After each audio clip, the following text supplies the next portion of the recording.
राधे राधे। श्रीमद् भागवत महापुराण का 16वां अध्याय पढ़ते हैं। शीर्षक परीक्षित की दिग्विजय तथा धर्म और पृथ्वी का संवाद। सूत जी कहते हैं, शौनक जी, पांडवों के महाप्रयाण के पश्चात भगवान के परम भक्त राजा परीक्षित श्रेष्ठ ब्राह्मणों की शिक्षा के अनुसार पृथ्वी का शासन करने लगे। उनके जन्म के समय ज्योतिषियों ने उनके संबंध में जो कुछ कहा था, वास्तव में वे सभी महान गुण उनमें विद्यमान थे। उन्होंने उत्तर की पुत्री इरावती से विवाह किया। उससे उन्होंने जन्मेजय आदि 4 पुत्र उत्पन्न किए तथा कृपाचार्य को आचार्य बनाकर उन्होंने गंगा के तट पर 3 अश्वमेध यज्ञ किए, जिनमें ब्राह्मणों को पुष्कल दक्षिणा दी गई। उन यज्ञों में देवताओं ने प्रत्यक्ष रूप में प्रकट होकर अपना भाग ग्रहण किया। एक बार दिग्विजय करते समय उन्होंने देखा कि शूद्र के रूप में कलयुग राजा वेश धारण करके एक गाय और बैल के जोड़े को ठोकरों से मार रहा है। तब उन्होंने उसे बलपूर्वक पकड़कर दंड दिया। शौनक जी ने पूछा, महाभाग्यवान सूत जी, दिग्विजय के साथ महाराज परीक्षित ने कलयुग को दंड देकर ही क्यों छोड़ दिया, मार क्यों नहीं डाला? क्योंकि राजा का वेश धारण करने पर भी था तो वह अधम शूद्र ही जिसने गाय को लात मारी थी। यदि यह प्रसंग भगवान श्री कृष्ण की लीला से अथवा उनके चरण कमलों के मकरंद रस का पान करने वाले रसिक महानुभावों से संबंध रखता हो तो अवश्य कहिए। दूसरी व्यर्थ की बातों से क्या लाभ, उनमें तो आयु व्यर्थ नष्ट होती है। प्यारे सूत जी, जो लोग चाहते तो हैं मोक्ष, परंतु अल्पायु होने के कारण मृत्यु से ग्रस्त हो जाते हैं, उनके कल्याण के लिए भगवान यम का आवाहन करके उन्हें वहां शांति क्रम में नियुक्त कर दिया गया है। जब तक यमराज यहाँ इस क्रम से नियुक्त है, तब तक किसी की मृत्यु नहीं होगी। मृत्यु से ग्रस्त मनुष्य लोक के जीव भी भगवान की सुधा तुल्य लीला कथा का पान कर सकें, इसलिए महर्षियों ने भगवान यम को यहाँ बुलाया है। एक तो थोड़ी आयु और दूसरे कम समझ, ऐसी अवस्था में संसार के मंद भाग्य विषयी पुरुषों की आयु व्यर्थ ही बीती जा रही है। नींद में रात और व्यर्थ के कामों में दिन। सूत जी ने कहा, जिस समय राजा परीक्षित कुरुंगा जल देश में सम्राट के रूप में निवास कर रहे थे, उस समय उन्होंने सुना कि मेरी सेना द्वारा सुरक्षित साम्राज्य में कलयुग का प्रवेश हो गया है। इस समाचार से उन्हें दुख तो अवश्य हुआ, परंतु यह सोचकर कि युद्ध करने का अवसर हाथ लगा, वे उतने दुखी नहीं हुए। इसके बाद युद्धवीर परीक्षित ने धनुष हाथ में ले लिया। वे श्याम वर्ण के घोड़ों से जुते हुए सिंह की ध्वजा वाले सुसज्जित रथ पर सवार होकर दिग्विजय करने के लिए नगर से बाहर निकल पड़े। उस समय रथ, हाथी, घोड़े और पैदल सेना तथा उनके साथ साथ सब चल रहे थे। उन्होंने भद्राक्ष, केतुमाल, भारत, उत्तर कुरु और किम पुरुष आदि सभी वर्षों को जीतकर वहां के राजाओं से भेंट ली। उन्हें उन देशों में सर्वत्र अपने पूर्वज महात्माओं का सुयश सुनने को मिला। उस यशोगान से पद पद पर भगवान श्री कृष्ण की महिमा प्रकट होती थी। इसके साथ ही उन्होंने यह भी सुनने को मिला कि भगवान श्री कृष्ण ने अश्वत्थामा के ब्रह्मास्त्र की ज्वाला किस प्रकार से उनकी रक्षा की। यदुवंशी और पांडवों में परस्पर कितना प्रेम था तथा पांडवों को भगवान श्री कृष्ण में कितनी भक्ति थी। जो लोग उन्हें ये चरित्र सुनाते उन पर महामना राजा परीक्षित बहुत प्रसन्न होते थे। उनके नेत्र प्रेम से खिल उठते।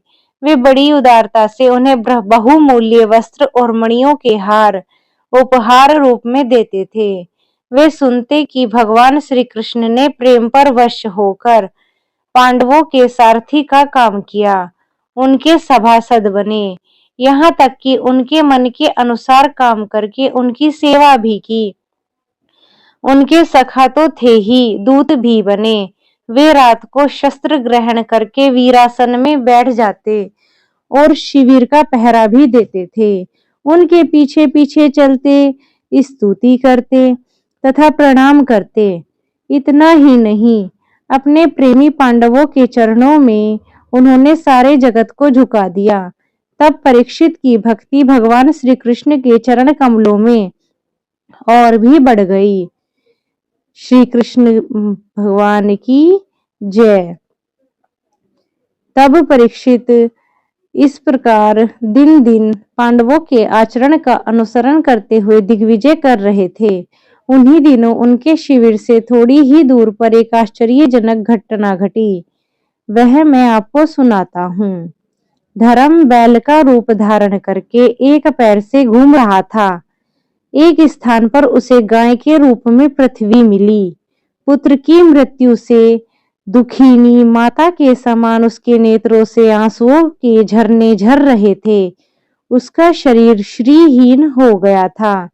धर्म पृथ्वी से पूछने लगा। धर्म ने कहा, कल्याणी, कुशल से तो हो ना?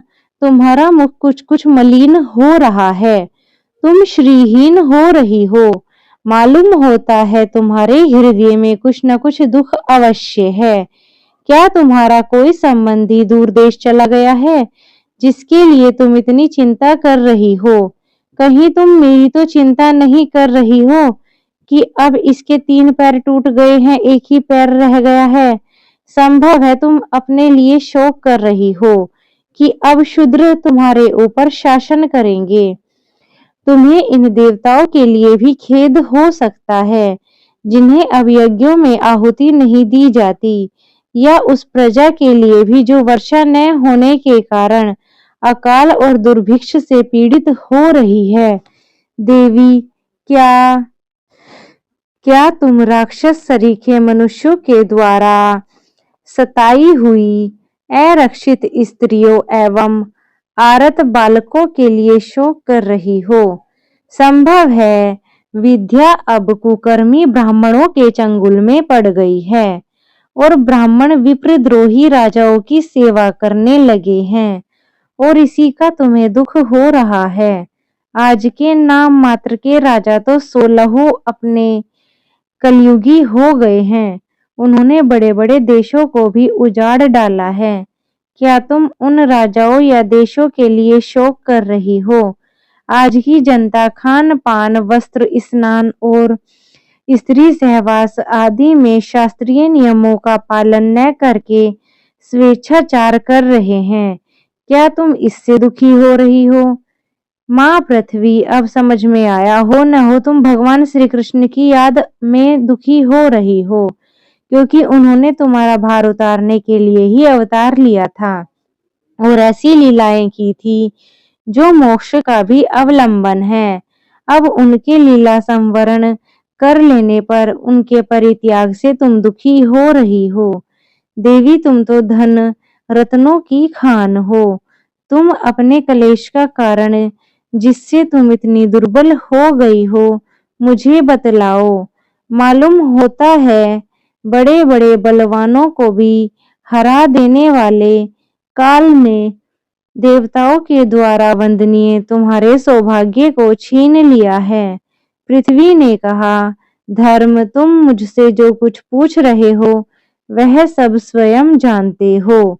जिन भगवान के सहारे तुम सारे संसार को सुख पहुंचाने वाले अपने चारों चरण से युक्त थे, जिनमें सत्य, पवित्रता, दया, क्षमा, त्याग, संतोष, सरलता, शम, दम, तप, समता, तितिक्षा, उपरति, शास्त्र विचार, ज्ञान, वैराग्य, ऐश्वर्य, वीरता, तेज, बल, स्मृति, स्वतंत्रता, कौशल, कांति, धैर्य, कोमलता, निर्भीकता, विनयशील, साहस, उत्साह, बल, सौभाग्य, गंभीरता, स्थिरता, आस्तिकता, कीर्ति, गौरव और निरअहंकारता, ये 39 अप्राकृत गुण तथा महत्वाकांक्षी पुरुषों के द्वारा वांछनीय शरणागत वत्सलता आदि भी बहुत से महान गुण उनकी सेवा करने के लिए नित्य निरंतर निवास करते हैं,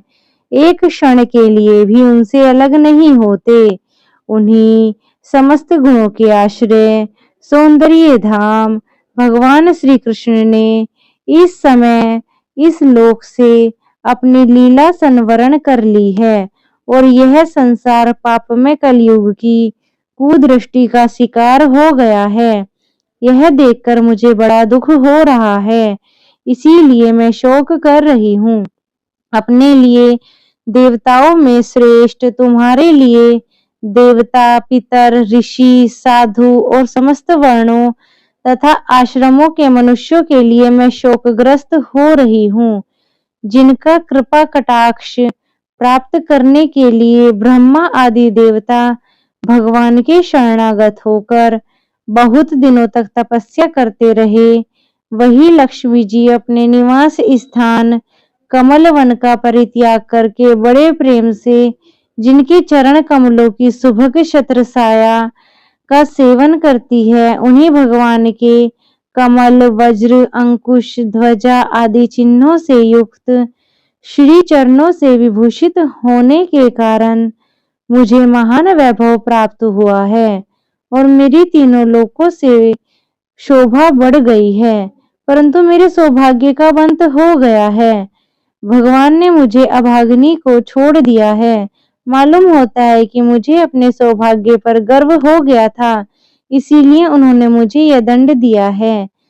तुम अपने 3 चरणों के कम हो जाने से मन ही मन कुढ़ रहे थे, अतः अपने पुरुषार्थ से तुम्हें अपने ही अंदर पुनः सब अंगों से पूर्ण एवं स्वस्थ कर देने के लिए वे अत्यंत रमणीय श्याम सुंदर विग्रह से यदुवंश में प्रकट हुए और मेरे बड़े भारी भार को, जो असुरवंशी राजाओं की सैकड़ों अक्षौहिणियों के रूप में था, नष्ट कर डाला, क्योंकि वे परम स्वतंत्र थे, जिन्होंने अपनी प्रेम भरी चितवन मनोहर मुस्कान और मीठी मीठी बातों से सत्यभामा आदि मधुमयी मानिनियों के मान के साथ धीरज को भी छीन लिया था और जिनके चरण कमलों के स्पर्श से मैं निरंतर आनंद से पुलकित रहती थी, उन पुरुषोत्तम भगवान श्री कृष्ण विरह